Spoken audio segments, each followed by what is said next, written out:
মেলাঘর ইন্দিরানগর ৮ নম্বর ওয়ার্ডের বাসিন্দা মিলন চন্দ্র দাস গত কয়েকদিন যাবৎ তার বাড়িতে নতুন ঘর নির্মাণের কাজ চলছিল। যথারীতি রোজ মঙ্গলবারও তার বিল্ডিংয়ের কাজ করতে শ্রমিকরা প্রয়োজনীয় কাঠ নিয়ে ওনার বাড়িতে উপস্থিত হয়। জানা যায়, বাড়ি নির্মাণে ব্যবহৃত কিছু কাঠ বাড়ির রাস্তাতে ফেলে কাজ করছিল শ্রমিকরা, আর তা দেখে ক্ষিপ্ত হয়ে ওঠে ভাইপো বিশ্বজিৎ দাস এবং উপস্থিত শ্রমিকদের সাথে খুবই দুর্ব্যবহার করার অভিযোগ।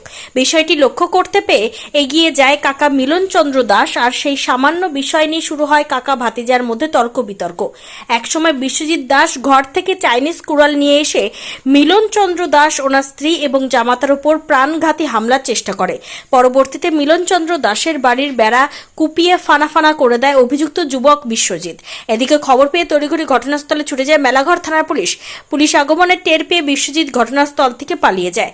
ঘটনার পরিপ্রেক্ষিতে রোজ মঙ্গলবার সকালবেলা মিলন চন্দ্র দাস মেলাঘর থানায় অভিযুক্ত ভাতিজা বিশ্বজিৎ দাস এবং তার পিতার বিরুদ্ধে লিখিত অভিযোগ দায়ের করে। এছাড়াও জানা গিয়েছে, সামান্য বিষয় নিয়ে এর পূর্বে একাধিকবার মিলন চন্দ্র দাসের বাড়িতে আক্রমণ চালায় বিশ্বজিৎ।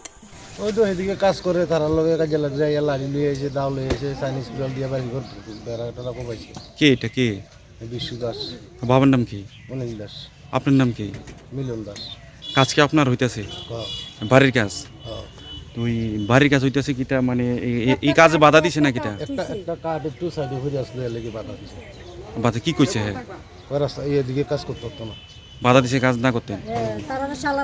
এরপরে কি হয়েছে? তারপরে আমি খারাপ ভাষা ব্যবহার করার পর তখন আমি এরকম করছ কি রে, আমরা লগে এই দূরে কথা। তো বেড়া কোবাইছে কে? হ্যাঁ, বিশু। তো আপনার উপরে কোনো আক্রমণ করছে নি? আমরা দূরে রাখতে ঢিলে লিয়ে গেছে, ওই ক্যামেরাতে সব উঠছে, পুলিশ দেখতে পারবো ক্যামেরা। এটা কি আপনার ভাইয়ের ছেলে? বাস লিয়েছে ভাইয়ের বাপুর দুইজনে বাস লিয়েছে। পরে জামাইরে চাইনিজ করে লিয়েছে কুর্তিতে। জামাইয়ের বাড়ি কোন? মেলাঘর। কি নামের? রুমন সাহা। আচ্ছা।